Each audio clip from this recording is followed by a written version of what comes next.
পরম করুণাময় ও অসীম দয়ালু আল্লাহর নামে শুরু। শপথ ফজরের, শপথ 10 রাত্রির, শপথ তার যা জোড় ও যা বেজোড়, এবং শপথ রাত্রির যখন তা গত হতে থাকে। এর মধ্যে আছে শপথ জ্ঞানী ব্যক্তির জন্য।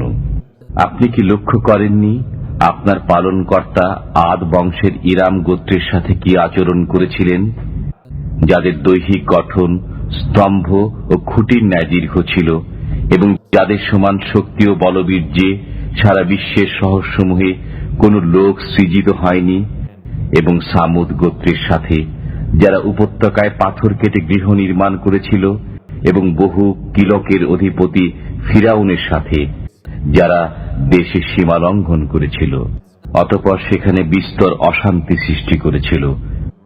অতঃপর আপনার পালনকর্তা তাদেরকে শাস্তির কষাঘাত করলেন। নিশ্চয়ই আপনার পালনকর্তা সতর্ক দৃষ্টি রাখেন। মানুষ এরূপ যে যখন তার পালনকর্তা তাকে পরীক্ষা করেন, অতঃপর সম্মান ও অনুগ্রহ দান করেন, তখন বলে, আমার পালনকর্তা আমাকে সম্মান দান করেছেন।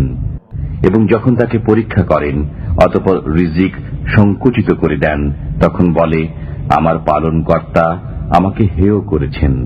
এটা অমূলক। বরং তোমরা এতিমকে সম্মান করো না, এবং মিসকিনকে অন্নদানে পরস্পরকে উৎসাহিত করো না, এবং তোমরা মৃতের ত্যায্য সম্পত্তি সম্পূর্ণরূপে কুক্ষিগত করে ফেলো, এবং তোমরা ধন সম্পদকে প্রাণ ভরে ভালোবাসো। এটা অনুচিত।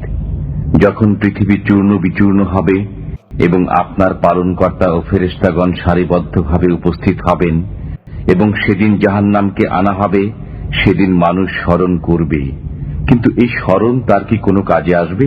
সে বলবে, হায়, এই জীবনের জন্য আমি যদি কিছু অগ্রে প্রেরণ করতাম। সেদিন তার শাস্তির মতো শাস্তি কেউ দেবে না, এবং তার বন্ধনের মতো বন্ধন কেউ দেবে না। হে প্রশান্ত মন, তুমি তোমার পালনকর্তার নিকট ফিরে যাও সন্তুষ্ট ও সন্তোষ ভাজন হয়ে। অতঃপর আমার বান্দাদের অন্তর্ভুক্ত হয়ে যাও এবং আমার জান্নাতে প্রবেশ করো।